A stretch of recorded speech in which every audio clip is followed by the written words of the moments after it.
green eyes of a cat, and hair dark enough to make the shadows behind her look like they were glowing. I caught her staring at me over the rim of her wineglass across the room. I did what most long-time single guys in my situation would do. I pulled out my phone and started surfing through Reddit. That's right, play it cool. Make it look like you've got important stuff going on. Just pretend you're not interested in her, then keep up the illusion until she leaves and you die alone. I really need a new strategy for meeting women. I forced myself to peek at her again. She was still looking at me, and this time she smiled. I started to smile back, but remembered just in time how uneven my teeth are and tried to twist it into a mysterious expression instead. I was trying to channel Clark Gable, but probably ended up closer to a constipated Cookie Monster. She interrupted my quiet self-loathing by beckoning me with her finger. I looked over my shoulder. There wasn't anyone behind me but the barkeeper, and his back was turned. This had to be some kind of joke. I don't think of myself as particularly ugly, a bit doughy perhaps, but I never attracted attention from women. Tobias Wade. Com 383 like that. Hell, I didn't even know women like that existed outside of airbrushed magazines. I'd only been planning to stop off for a quick buzz after work.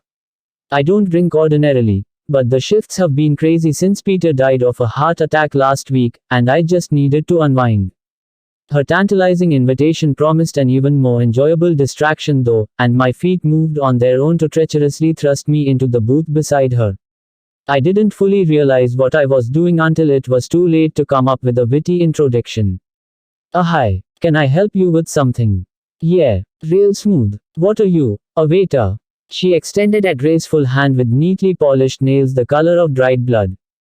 Her skin was so pale and translucent that the blue veins were clearly visible meandering up her arm. Hello Eddie. Can I call you Eddie? You can call me anytime, my dumb brain thought. I didn't even realize she knew my name until I'd already shaken the chill hand she offered me.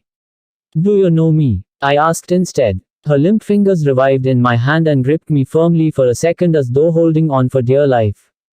The pressure was gone as quickly as it appeared though, and she released me before luxuriously leaning back. Not yet, but I have a way of getting to know people.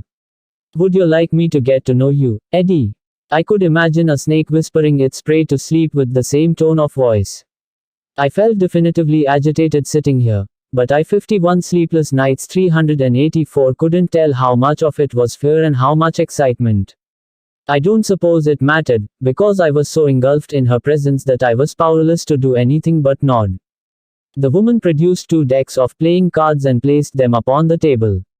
Her long fingers fanned through them with the dexterity of a pianist, and I half imagined a musical score rising up from inside me as she rapidly stacked and shuffled them together. One deck seemed to contain a multitude of human faces, while the other contained a variety of surreal paintings which resembled tarot cards. You're not a witch, are you? I hadn't meant to blurt it out, but I had just seen my own face flash by on one of the cards and was becoming increasingly uncomfortable by the second. That's the wrong question to ask, she said, not even looking at the cards while she fluidly shuffled. The weapon matters not compared to the intent of the wielder. I could kill you more easily with my switchblade than a witch could with her magic, but do you really think I would hurt you? Her bluntness relieved me of my own burden for tact. I might as well be honest with her too. Yes, I think you would. She grinned and slapped the combined deck down with enough force to make the whole table rattle. I nearly fell out of my seat from the shock. Good. It's the cautious ones who last the longest. I wanted to question her further, but my attention was diverted by the cards which she began dealing. The first one she flipped from the jumbled pile depicted my face, with my name Tobias Wade, Com 385 neatly handwritten below it. How did you do that? Where'd you even get that picture? Her lovely features furrowed with concentration. She didn't answer. Her hand caressed the deck with tremulous focus. She was about to draw the next card, but then gave me a wry smile and cut the deck to draw from the middle instead. Lying on the table beside my photograph was a skeleton, only its face was replaced with an exquisite painting of the woman sitting across from me. She let out a long breath like relief, but her warm smile couldn't dislodge the mounting horror in my chest. That wasn't so bad, now was it? Now we know each other a little better, don't we? I don't know anything. I don't even know your name.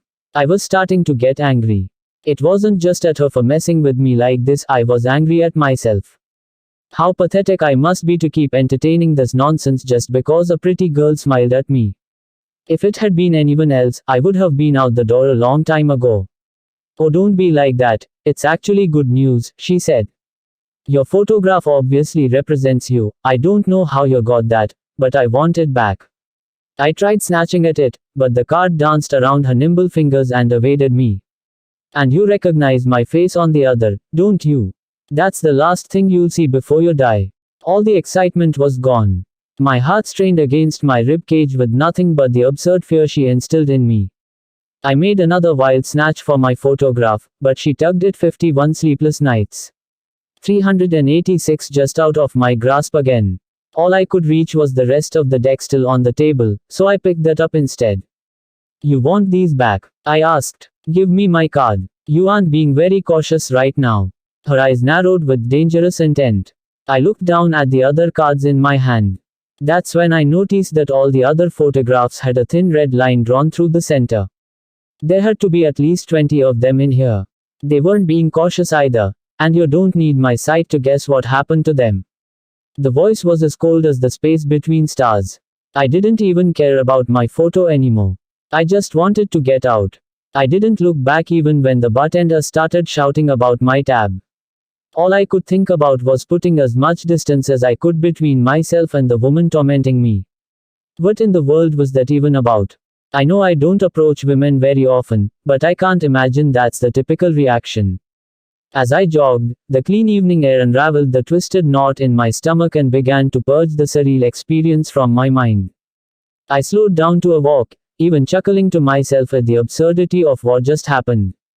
A psychic, or a con artist, not like there was a difference. That's what she had to be.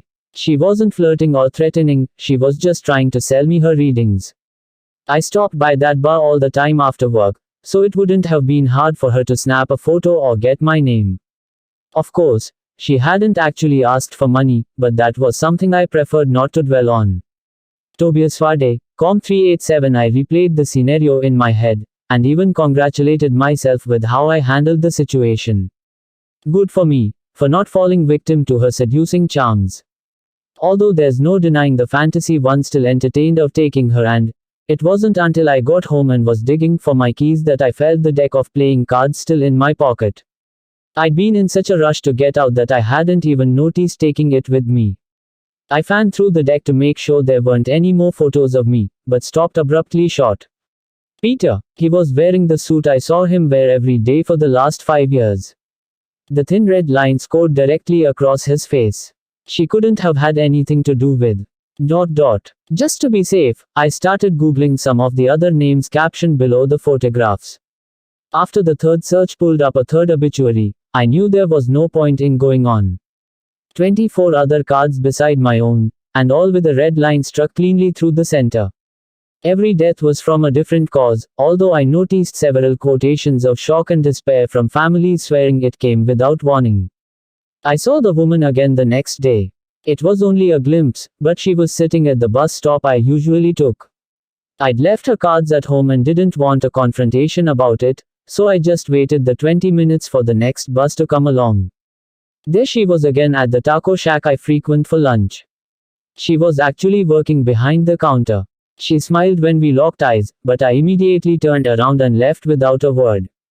The less I got involved in this lunacy, the better. Then again at the grocery store. She was deliberating between 51 sleepless nights, 388 brands of peanut butter. Again at the bus stop, watching me get on.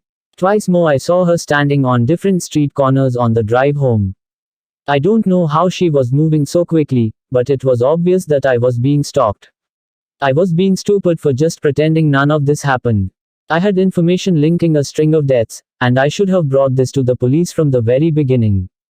I stopped off at home just long enough to grab the deck of cards off my dresser before heading down to the local station. It was getting late by now, around 8 p.m., but the dreary march of street lamps still hadn't begun to glow. I considered taking an Uber, but I didn't want to risk being trapped in a car with the woman. I just walked, trying my best not to imagine green eyes glinting in the mounting darkness around me. I should have known it wouldn't be any good. She was the officer on duty, just sitting behind her desk with hands folded patiently on the table. Not doing anything. Just waiting for me. I've got your cards. You can have them back, I said. I dropped the stack on her desk. She didn't take her eyes off me, not even when they scattered from impact. I half turned to leave, but couldn't quite force myself to turn my back on her. I know you did something to the others, I spluttered to fill the gaping silence. And I don't care, okay? About Peter or any of them. I don't want anything to do with it. She didn't blink, didn't move a muscle. I started backing up, almost making it to the door before she finally said, I'm following you for a reason, Eddie. If you walk out that door, then you will never see me again. I hesitated. Was that a promise, or a threat? Tobias Wade. Com 389, okay. I'm okay with that, I said. Are you, even knowing that my face will be the last thing you see before you die? It sounded more like a school teacher reminding me of a formula than it did a threat. That didn't stop the hairs from rising on my skin as she stood from the desk to approach me. How are you everywhere that I am? I asked. What's more likely?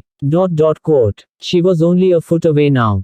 My back was against the glass door, but every word was drawing her closer. That I'm everywhere at the same time, or that you're stuck in one place and I'm there with you. Why are you doing this to me? Why are you killing all these people? I don't kill anyone, she said. I simply warn them what is to come. I give them comfort in their dying moments. Those who go violently into their final sleep are doomed to nightmares, while those I help go softly can sleep in peace. I have seen the future, and know that my face is the last thing you will ever see. The air between us was intoxicating. I couldn't break away. The last time I see you. I managed. It doesn't have to be today. It can be next year, or 50 years from now. I have a job to do. How do you expect to find me again in 50 years? She asked, a bemused smile playing about her lips. That's easy, I replied. I'll just never let you go. Despite all her tricks, I was stronger than her. I locked my 51 sleepless nights 390 hands behind her waist and drew her into me. I wasn't ready to die, but even more than that, I wasn't ready to die alone. She seemed intrigued at first when I pressed my mouth onto hers, but then she started struggling. I held on even tighter, afraid that she would simply vanish the moment she slipped free. She couldn't love me. No one could love me for long. Even if I somehow captured her fancy, I knew someone like her could only ever get bored with someone like me. Sooner or later she would leave me, and that would be the last time I ever saw her. That would be the day I die. She was fighting now. I could feel thrashing against me like a caged animal. All I could do was hold on tighter, dragging her from the building and into the darkness outside. I crushed her against me with all my strength until my arms went numb and my fingers bled from where they clasped behind her back. Each breath she took was shallower than the last, until finally her pale skin was bleached as white as bone. She wasn't lying about carrying a switchblade, but it was a lot harder than I imagined using that to separate her head from her body. I couldn't work it through the spine, and was forced to simply peel back the skin off her face and take that with me instead. Now her face rests on the pillow to my left each night I lay down to sleep. It's the last thing I see before I close my eyes. And if death were chance to steal me before I wake, then I know I will go in peace without the burden of dreams to follow. Each morning I rise on the right and turn away from it. All through the day I walk with surety, knowing I will not die before seeing her again. One night I will look upon her and it will be my time to go, but even then I know I won't be alone.